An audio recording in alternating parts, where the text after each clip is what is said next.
ইসলামী জালসা, ইসলামী সম্মেলন বা সভা সবই হয়, আয়োজন হয় মানুষকে জানানোর জন্য, আর মানুষও আসে জানার জন্য, তাই না? আপনারা কি এমনিতে এসেছেন নাকি জানার জন্য এসেছেন? জানার জন্য যদি হয় তাহলে মানার জন্যও হতে হবে, তাই না? প্রথম মানার বিষয় হলো জালসা মানেই হচ্ছে বৈঠক বা বসা। জালাসা ইয়াজলিস, এটা আরবি শব্দ, এটার মাজদার হয় জিলসা। এটা যদি অনুবাদ করি তাহলে আমাদের আর দাঁড়িয়ে থাকা যায় না, আমল এখান থেকে শুরু হোক। দাঁড়িয়ে থাকা যায় না, বসে যেতে হয়। ইসলামী সম্মেলনের মর্যাদার লক্ষ্যে সম্মানের জন্য যারা বাহিরে দাঁড়িয়ে আছেন তারা একটু বসে যান। আমাদের বসার ব্যবস্থা করা হয়েছে এখানে, যারা জায়গা পাচ্ছেন না, বসতেছেন না, এখানে বসার ব্যবস্থা করা হয়েছে। আলহামদুলিল্লাহ, কর্তৃপক্ষকে ধন্যবাদ, মুবারকবাদ জানাচ্ছি। এত বড় আয়োজনের পরেও লোক বেশি হয়েছে, এরপরে আবার আয়োজন করেছে এখানে বসার জন্য। যদি যারা বসতে চান তাহলে আপনারা ওই সাইড দিয়ে এখানে এসে বসতে পারেন, জায়গা আছে। এটা হচ্ছে জালসা, জানার জন্য এসেছেন। এখানে ওয়াজ হবে, আওয়াজ হবে না, নাকি আওয়াজও হবে ওয়াজও হবে? শুধু ওয়াজ হবে, শুধু ওয়াজ হবে, অন্য কোনো আওয়াজ চলবে না। বাইরে থেকে সাউন্ড করবেন না। তাহলে আলোচনাগুলো ইনশাল্লাহ আমরা করার চেষ্টা করব কোরআন এবং সুন্নাহ ভিত্তিক। আমি কর্তৃপক্ষের দেওয়া নির্ধারিত বিষয় নিয়েই কথা বলবো ইনশাআল্লাহ। সেটা হলো আমাদের মা বোনদের সম্পর্কে, পর্দা বেপর্দা, এই বিষয় নিয়ে আলোচনা করার চেষ্টা করব। আমরা যদি এখন দাঁড়ালে আমাদের পায়ের নিচে তাকালে, পাটা যদি সরিয়ে ফেলি তাহলে পায়ের নিচে কি দেখতে পাবো? মাটি, নাকি আর কিছু পাবেন?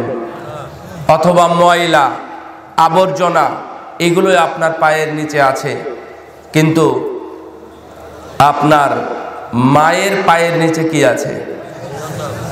কত তফাৎ, খেয়াল করেছেন? অনেক তফাৎ।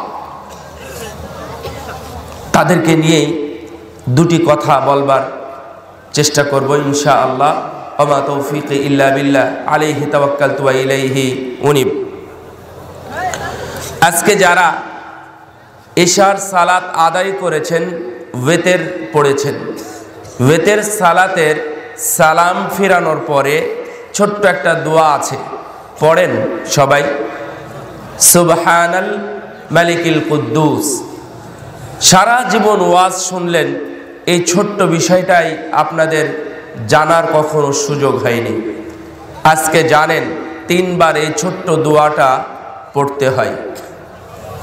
আমি অনেক মসজিদে গিয়ে জিজ্ঞাসা করে, বৃদ্ধ মানুষ যাদের ইবাদতের বয়স, তাদের বয়স না, যাদের ইবাদতের বয়স 50+, 53-54 বছর থেকে তারা সালাত আদায় করছেন মসজিদমুখী হয়ে, মসজিদে গিয়ে, তাদেরকে জিজ্ঞাসা করেছিলাম ফজরের সালাতের পরে যে ঘুম থেকে উঠে আপনারা আজকে কে কে 3 বার হাত ধুয়েছেন।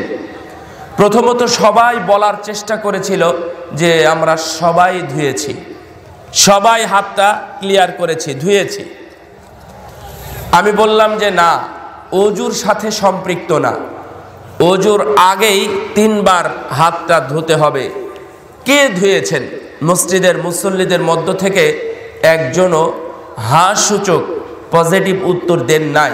বরং আমি যখন জানালাম যে রাসূল সাল্লাল্লাহু আলাইহি ওয়াসাল্লাম আমাকে আপনাকে হাত ধুতে বলেছে, এ কথা বলার পরে উনি কমেন্ট করলেন, 54 বছর ধরে যিনি মসজিদে সালাত আদায় করেন, উনি বললেন আমি আমার জন্মে কখনোই শুনিনি ফজরে ঘুম থেকে উঠে হাত ধুতে হয়, আজও আমি ধুইনি, তাই বলছেন।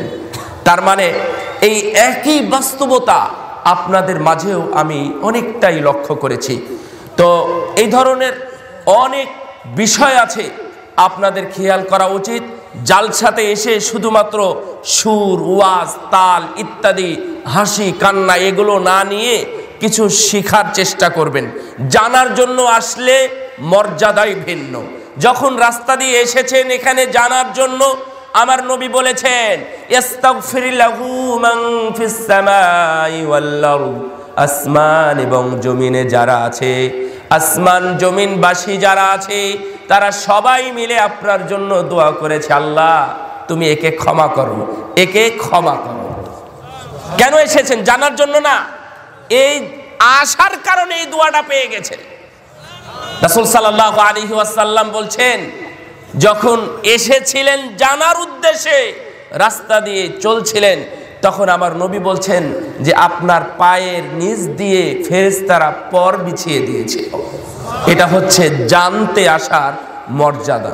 শুনতে আসার মর্যাদা খুব কম আছে। চলেন যাই, আগে একটা আয়াত বলিনি যে জানবেন আমল করবেন, ঠিক আছে? জানবেন আমল করবেন, তাহলে সাহাবীদের আদর্শ পাবেন, মুসলমান হতে পারেন। কারণ মুসলমান মানেই মেনে নেওয়া, নিজেকে আল্লাহর জন্য সঁপে দেওয়া, এটা হলো মুসলমান বা মুসলিম। আল্লাহ রাব্বুল আলামিন বলছেন সূরা কাহাফের 29 নম্বর আয়াতে 29, আল্লাহ রাব্বুল আলামিন বললেন অকুলিল হাক্কু মির রাব্বিকুম ফামান শাআ ফালইউমিন ওয়া মান শাআ ফালইয়াকফুর ইন্না আ'তাদনা লিয-যালিমিনা নারা أحاط بهم سرادقها وإن يستغيثوا يغاثوا بماء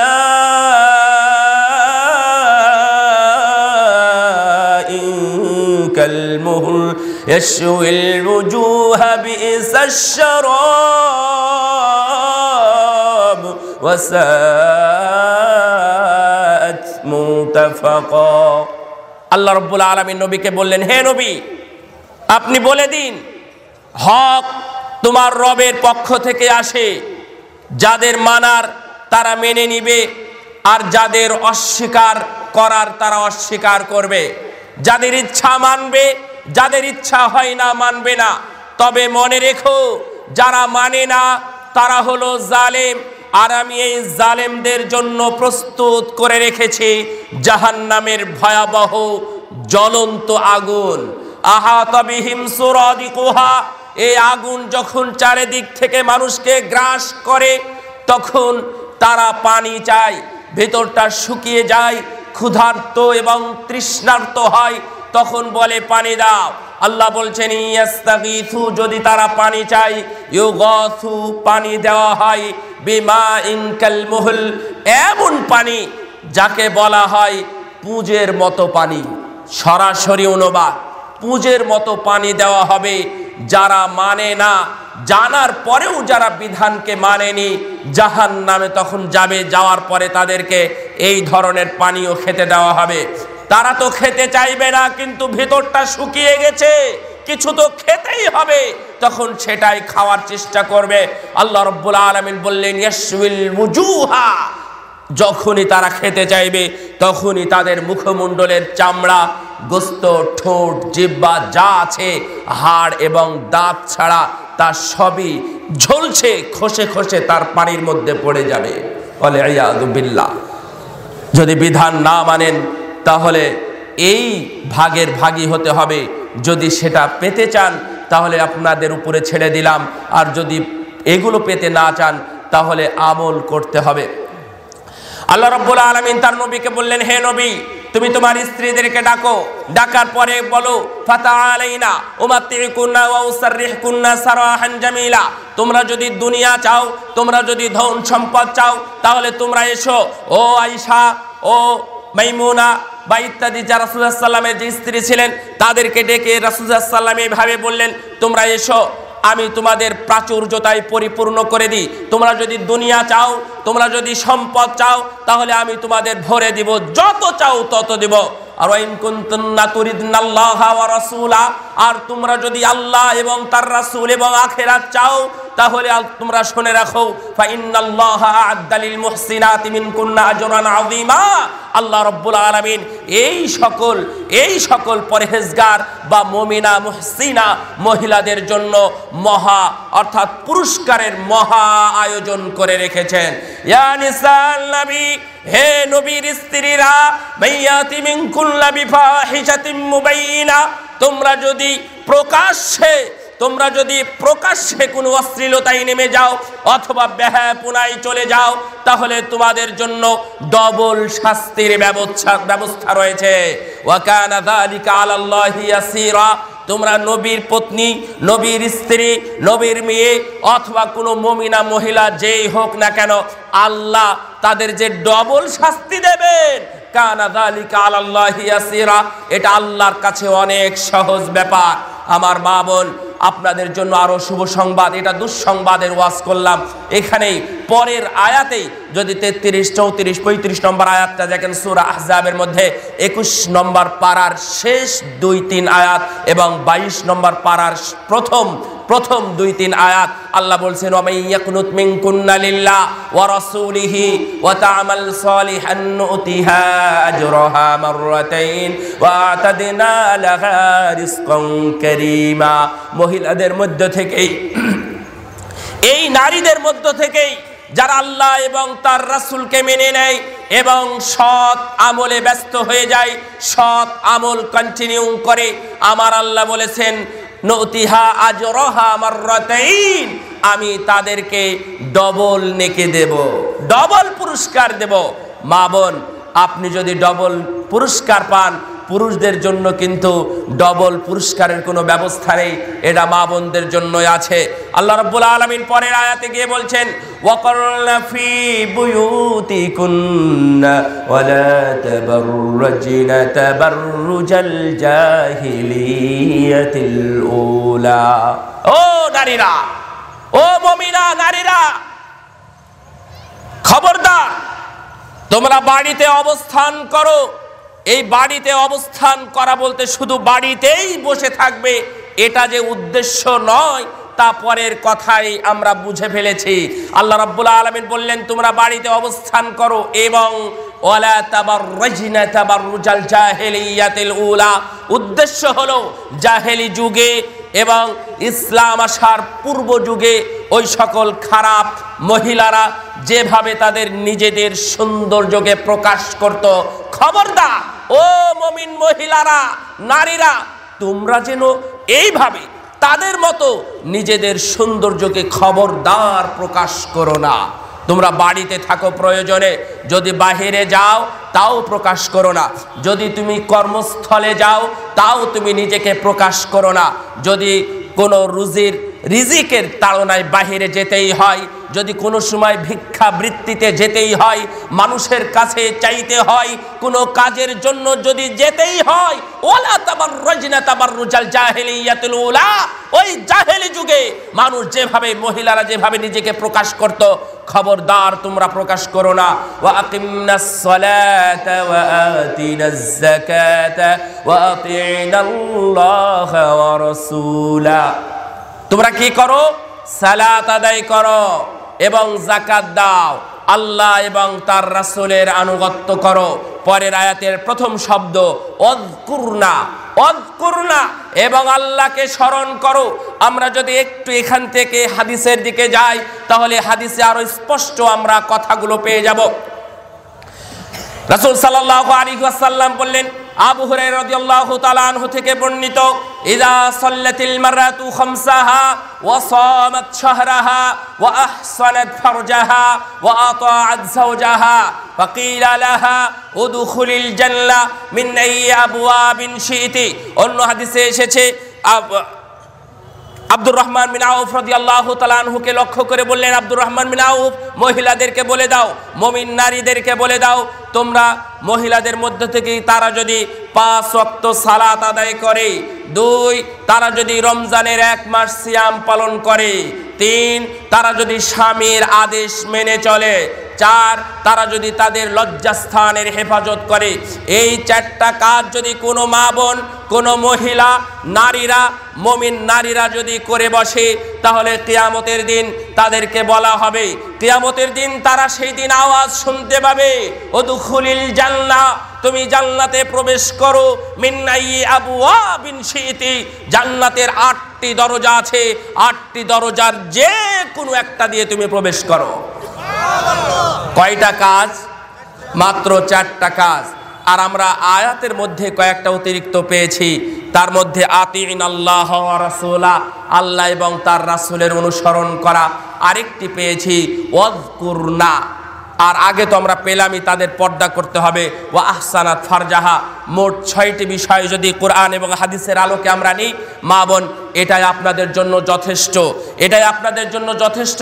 জান্নাতের 8টি দরজার যে কোনো একটি দিয়ে প্রবেশ করানো হবে। আপনি কি জানেন জান্নাতের দরজার স্পিড কেমন হবে, আর তথা প্রশস্ততা কেমন হবে? কেউ জানেন? রাসূল সাল্লাল্লাহু আলাইহি ওয়াসাল্লাম বলছেন কতটা দরজা থাকবে জান্নাতের?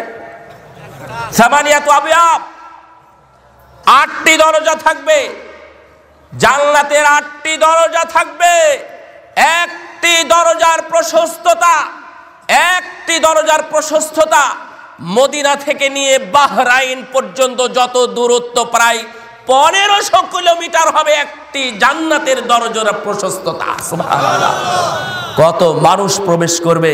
রাসূল সাল্লাল্লাহু আলাইহি ওয়াসাল্লাম বর্ণনা দিচ্ছিলেন যখন জান্নাতের দরজার বর্ণনা, তখন একজন সাহাবী জিজ্ঞাসা করলেন, ইয়া রাসূলুল্লাহ, এটা তো হবে সালাত যারা মুসল্লি তাদের দরজা, এটা তো হবে যারা সাদকা দান করবে তাদের দরজা, এটা তো একটা দরজা হবে যারা সিয়াম পালন করবে তাদের দরজা, একটা হবে যারা জিহাদ করবে তাদের দরজা। আচ্ছা, এমন কি কোনো লোক থাকবে যাদেরকে 8টি দরজা দিয়েই ডাকা হবে, বা 8টি দরজার যে কোনো একটা দিয়ে প্রবেশ করতে পারবে, এরকম কোনো মানুষ থাকবে কি? রাসূল সাল্লাল্লাহু আলাইহি ওয়াসাল্লাম বললেন, হ্যাঁ থাকবে, তবে আবু বকর আমি মনে করছি তুমিও তাদের একজন। সুবহানাল্লাহ, জান্নাতের 8টি দরজা দিয়েই ডাকা হবে। পুরুষের জন্য একটা অপশন আছে, 8টি দরজায় দিয়ে তাদেরকে ডাকা হবে, কিন্তু মহিলারা পেয়ে গেলেন একটা। যদি আপনি এই 4টা কাজ ঠিকঠাক করতে পারেন, নিয়ম অনুযায়ী করতে পারেন, তাহলে আপনার জন্য জান্নাতের 8টি দরজা দিয়ে আহ্বান শুনতে পাবেন। এটা আপনার জন্য অপশন, যা পুরুষের জন্য নেই। এখানে আপনাদের মর্যাদা অনেক উপরে, যদিও বাংলাদেশের গণনায়, বাংলাদেশের ঘটনায় পুরুষের মর্যাদা বেশি দেওয়া হয়, মেয়ে সন্তানের চাইতে ছেলে সন্তানের মর্যাদা বা যত্ন রিআয়া একটু বেশি দেওয়া হয়, কিন্তু হাদিসে মহিলাদেরকে উঁচু করে ধরা হলো, মহিলাদের মর্যাদা বাড়িয়ে দেওয়া হলো। পুরুষদের জন্য এই মর্যাদাটা কখন বলেন? কেউ বলতে পারেন? পুরুষদেরকে জান্নাতের 8টি দরজা দিয়েই ডাকা হবে, এমন কি আমল আছে? রাসূল সাল্লাল্লাহু আলাইহি ওয়াসাল্লাম বলে দিয়েছেন, কেউ যদি ওযুর শেষে কালেমা শাহাদা পাঠ করে, আশহাদু আল্লা ইলাহা ইল্লাল্লাহু ওয়াহদাহু লা শারীকা লা ওয়া আশহাদু আন্না মুহাম্মাদান আবদুহু ওয়া রাসূলুহু, এই দোয়া কেউ যদি পড়ে, রাসূল সাল্লাল্লাহু আলাইহি ওয়াসাল্লাম বলছেন যে তার জন্য জান্নাতের 8টি দরজাই খুলে দেওয়া হবে। সুবহানাল্লাহ, তাহলে আপনিও পেয়ে গেলেন, তবে মা বোনেরা প্লাস পেয়ে গেলেন যে ওনাদের এই 4টি কাজ ভালোভাবে করতে হবে। আমি এখানে 2-1টি কথা বলে হয়তোবা আমি শেষ করে দেবো ইনশাআল্লাহ। সেটা হলো, রাসূল সাল্লাল্লাহু আলাইহি ওয়াসাল্লাম বললেন, যখন তারা সালাত আদায় করবে, যদি সালাত আদায় করে 5 ওয়াক্ত সালাত, আমার মা এবং আপনার মা এবং বোনেরা বা মেয়েরা, নারীরা, মুসলিম নারীরা ঠিকই সালাত আদায় করে, কিন্তু সালাতের মধ্যে 2টা অধ্যায় এখানে আছে। আমি একটি হাদিস পড়েছি, ওই হাদিসটা আগে বলেনি। রাসূল সাল্লাল্লাহু আলাইহি ওয়াসাল্লামকে একজন সাহাবী জিজ্ঞাসা করলেন, ইয়া রাসূলুল্লাহ, আপনি বলেন তো, একটা লোক যুদ্ধ করে দুনিয়াতে খ্যাতি অর্জন করবে, আবার সে জান্নাতও পাবে, এটা কি হয়? আল্লাহর নবী বললেন যে না। সাহাবী 3 বার জিজ্ঞাসা করার পরেও আল্লাহর নবী বললেন না, ওর হবে না, দুনিয়া লাভ করবে এটাও মনে মনে চাচ্ছে, আবার জান্নাতও হবে, এটা 2টা এক জায়গাতে হয় না। রাসূল সাল্লাল্লাহু আলাইহি ওয়াসাল্লাম বললেন, লা ইন্নাল্লাহা লা ইয়াকবালু মিনাল আমাল, আল্লাহ রাব্বুল আলামিন কোনো মানুষেরই কোনো আমলই কবুল করেন না, মানুষের কোনো আমলই কবুল করেন না যতক্ষণ পর্যন্ত তার মধ্যে দুইটা শর্ত পাওয়া না যায়। যতক্ষণ পর্যন্ত এই দুইটা থাকবে না, শর্ত থাকবে না, ততক্ষণ পর্যন্ত মানুষ হাজারো যদি আমল করে তাও তার আমল আল্লাহর দরবার পর্যন্ত পৌঁছবে না। এক, আল্লাহর নাজিলকৃত হতে হবে বা আল্লাহর জন্য হতে হবে, ইখলাসপূর্ণ তাওহীদ নিয়ে শিরক মুক্ত আমল করতে হবে। এটা হচ্ছে এক নম্বর শর্ত। লিল্লাহ, শুধু আল্লাহর জন্য আমল করতে হবে, অন্য কোনো ভাবে আমল করলে হবে না। শুধু আল্লাহর জন্য, মানুষকে দেখানোর জন্য অথবা নিজের স্বাস্থ্যের জন্য আপনি ইবাদত করবেন। অনেকে সিয়াম পালন করে, ইহুদিরা কেন? স্বাস্থ্যের জন্য তারা সিয়াম পালন করছে। ওই সিয়ামে কোনো কাজ নেই, শুধু আল্লাহর সন্তুষ্টির জন্য সিয়াম পালন করতে হবে, সালাত আদায় করতে হবে, দান খয়রাত করতে হবে। আর দুই নম্বর হচ্ছে রাসূল সাল্লাল্লাহু আলাইহি ওয়াসাল্লামের পদ্ধতিতে করতে হবে। মনে রাখবেন, যে কেউ আল্লাহর বিধান অনুযায়ী ঠিকই করলো কিন্তু রাসূলের পদ্ধতিতে করলো না, ওর আমলটা আল্লাহর দরবারে কবুল হবে না। অনুরূপভাবে কেউ যদি রাসূলের পদ্ধতিতে করে অথচ আল্লাহ সেই বিধান দেন নাই, রাসূলের পদ্ধতিতে সালাত আদায় করবে, রাসূলের পদ্ধতিতে আরাফার ময়দানে থাকবে, রাসূলের পদ্ধতিতে সিয়াম পালন করবে, কিন্তু আল্লাহ রাব্বুল আলামিনের যদি কোনো নির্দেশনা না থাকে, আল্লাহর সন্তুষ্টির জন্য যদি না হয়ে থাকে, তাহলে সেটাও কবুল হবে না। সেই জন্য সালাতের ক্ষেত্রে আমরা দুইটা জিনিসই এখানে বলবো। সালাতের ক্ষেত্রে দুইটা জিনিস নিয়ে আসতে হবে। এক, আল্লাহর জন্য সালাত আদায় করতে হবে। দুই, রাসূল সাল্লাল্লাহু আলাইহি ওয়াসাল্লামের পদ্ধতিতে আদায় করতে হবে। মা বোন, আমি আপনাকে বলেছি অনেকবার, আবারও আজকে এসে বলে যাই যে আপনি ফজরের সালাত যখন আদায় করেন, ওইটা ফজরের সময় নয়। প্রতিদিনই পুরুষ মসজিদে যায়, সালাত আদায় করে, জামাতের সাথে সালাত আদায় করে বাড়িতে এসে দেখছে তার স্ত্রী, তার মেয়েরা তখনও ঘুমায়। তখন এসে বলে যে উঠো, অনেক সকাল হয়ে গেছে, ফর্সা হয়ে গেছে, সূর্য উঠে যাচ্ছে, দ্রুত উঠে সালাত আদায় করো। একদিন নয়, 2 দিন নয়, 5 বছর, 10 বছর, 36 বছর আগে আপনার বিয়ে হয়েছে মা বোন, আপনি এখন পর্যন্ত ওই সময়ে ফজর সালাত আদায় করেন। আল্লাহর কসম, 1 দিন, 2 দিন, 3 দিন আপনার বসের কাছে কৈফিয়ত চলে, 4 দিনের বেলাতে আপনি নিজেই সেখান থেকে অনুপস্থিত থাকেন, কারণ আমি আজকে কৈফিয়ত দিতে পারবো না। তাহলে তুমি আল্লাহর কাছে সালাতের সময় নিয়ে আর কতদিন কৈফিয়ত উপস্থাপন করবে? 36 বছর তো হয়ে গেছে। 1 বছর না হয় শুনলেন, আমি ধরলাম আল্লাহর উদারতা। আল্লাহর উদারতার কোনো শেষ বলছি না, আমি সীমাবদ্ধ করে দিচ্ছি না 1 বছর, কিন্তু কতদিন আর শোনাবেন? ফজরের সালাত প্রতিদিন আপনি এক সময় পড়েন, সেটা হলো সকাল হলে ঘুম থেকে উঠে 7টার দিকে, স্কুলে যাওয়ার আগে, অফিস যাওয়ার আগে, আপনার কর্মস্থলে যাওয়ার আগে ফজরের সালাত আদায় করে আপনি যাচ্ছেন। নো, এটা হয় না মা। 2 নম্বর হচ্ছে যে আপনি জোহরের সালাত আদায় করেন কখন? প্রতিদিন 1:30টা, 2টা, 2:30টা, 3টা, কোনো দিন জোহর এবং আসর একসাথে। কেন? আপনার বাড়িতে স্বামী আছে, সংসার আছে, ছোট বাচ্চা আছে, এই জন্য তাদের ব্যস্ততায় রান্না বান্না করতে গিয়ে প্রতিদিন আপনার জোহরের সালাতটা দেরি হয়ে যায়। বাড়িতে খেয়াল করে দেখবেন, ও সালাত চলবে না, আবার আগামীকাল থেকে আবার সালাত বাদ দিয়ে দিবেন, এটা যেন না হয় যে হবে না যেহেতু পড়বেন। নো, আমি এটা বলিনি। আপনি সালাত আদায় করলেন কষ্ট করে, রাসূলের পদ্ধতি মানে কি? শুধুমাত্র দাঁড়ানো, উঠার, বসার, রুকু, সেজদাই শুধু পদ্ধতি?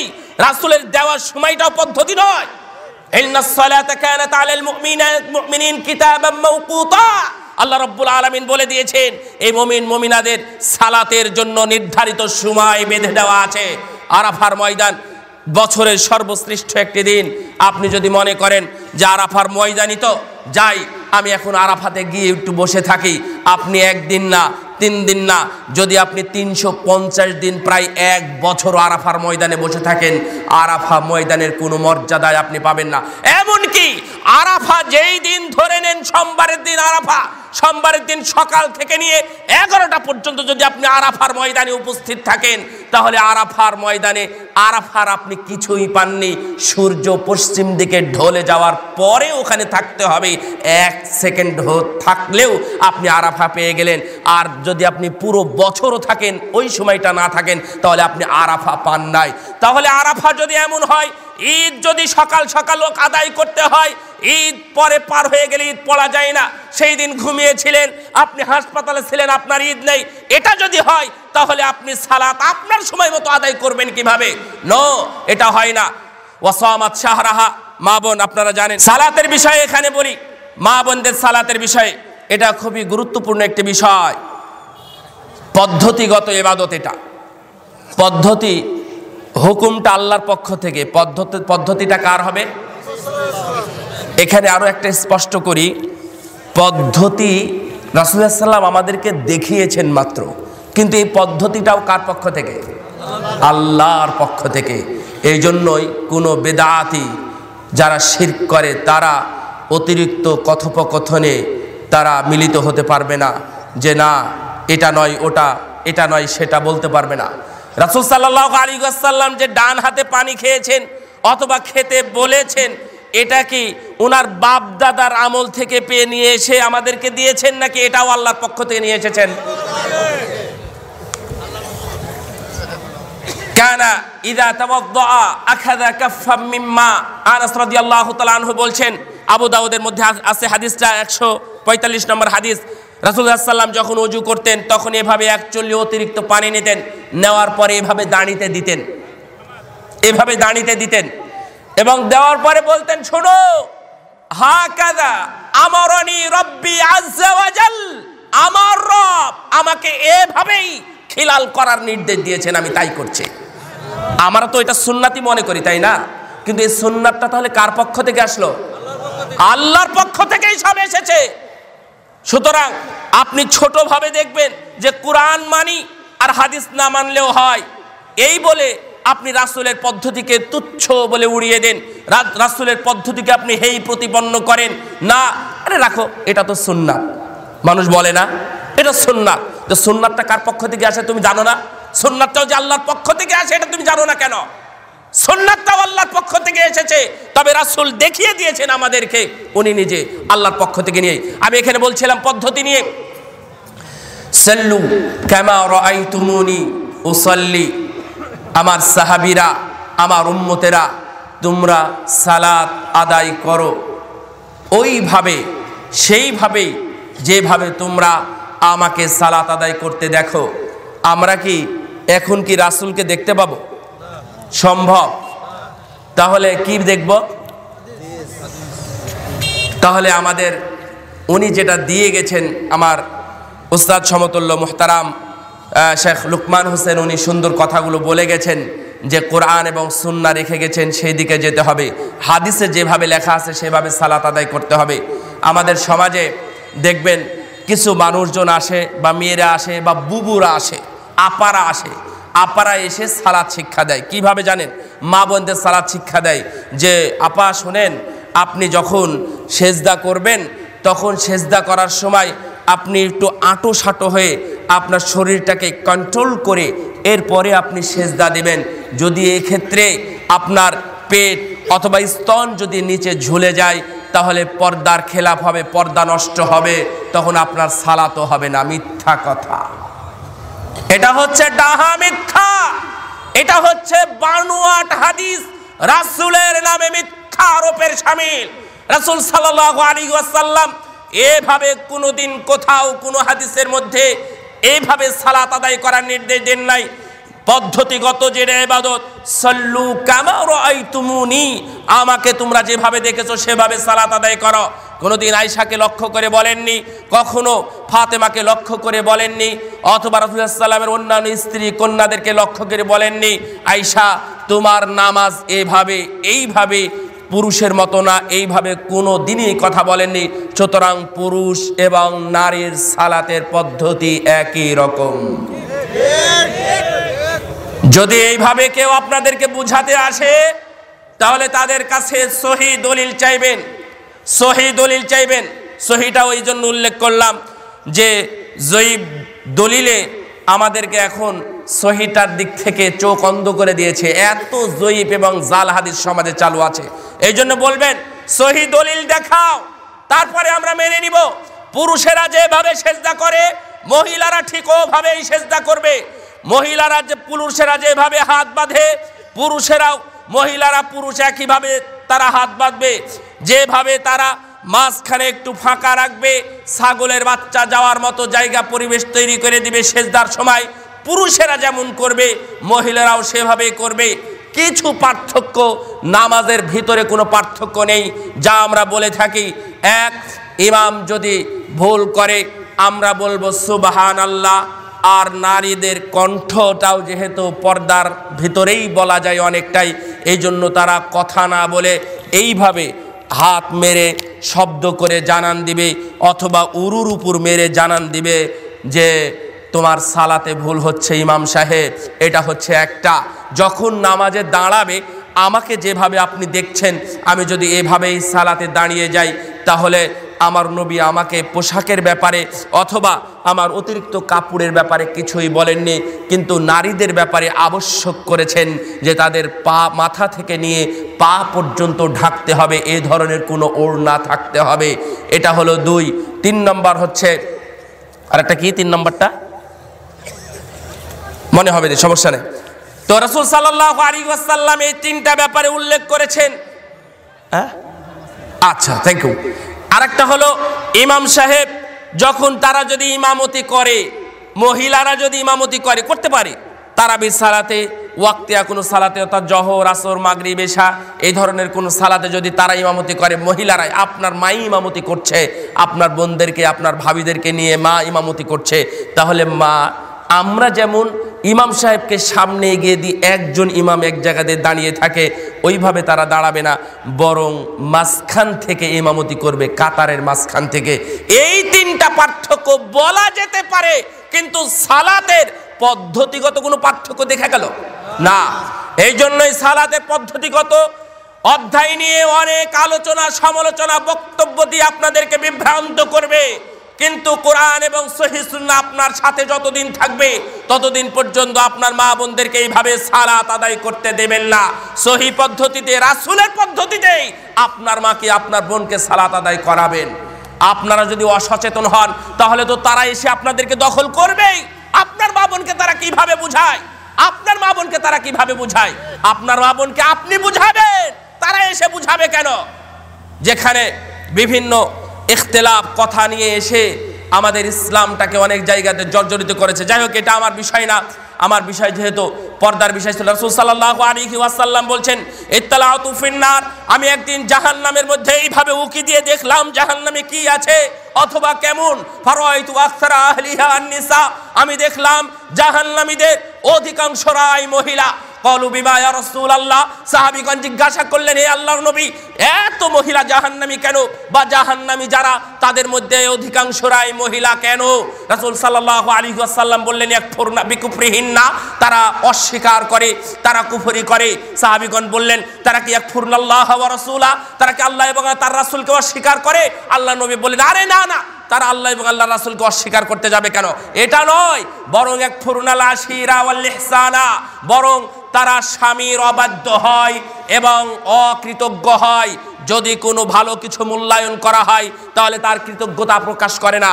এই জন্য দেখেন, ছোট্ট 2টা কারণ, আপনারা হয়তো বা কারণ লিখতেও জানবেন না, অথবা কোথাও বক্তৃতা দিতে গিয়ে আপনারা এই 2টা কথা বলবেনও না।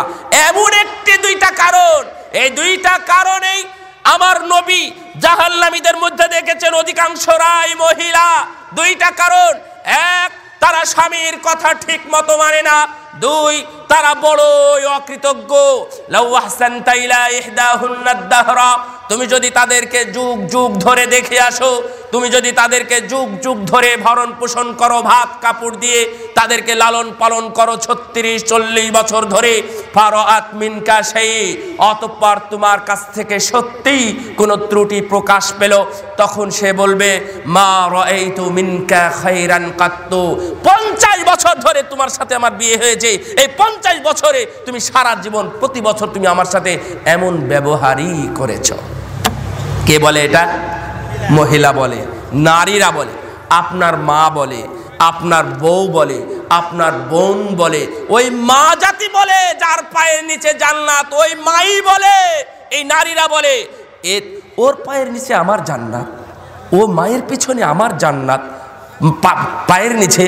অথচ দেখেন সেই মায়েদের এই ধরনের মন্তব্যের কারণে তারাই আবার জাহান্নামে যাবে, তারাই আবার বেশি বেশি জাহান্নামী হবে।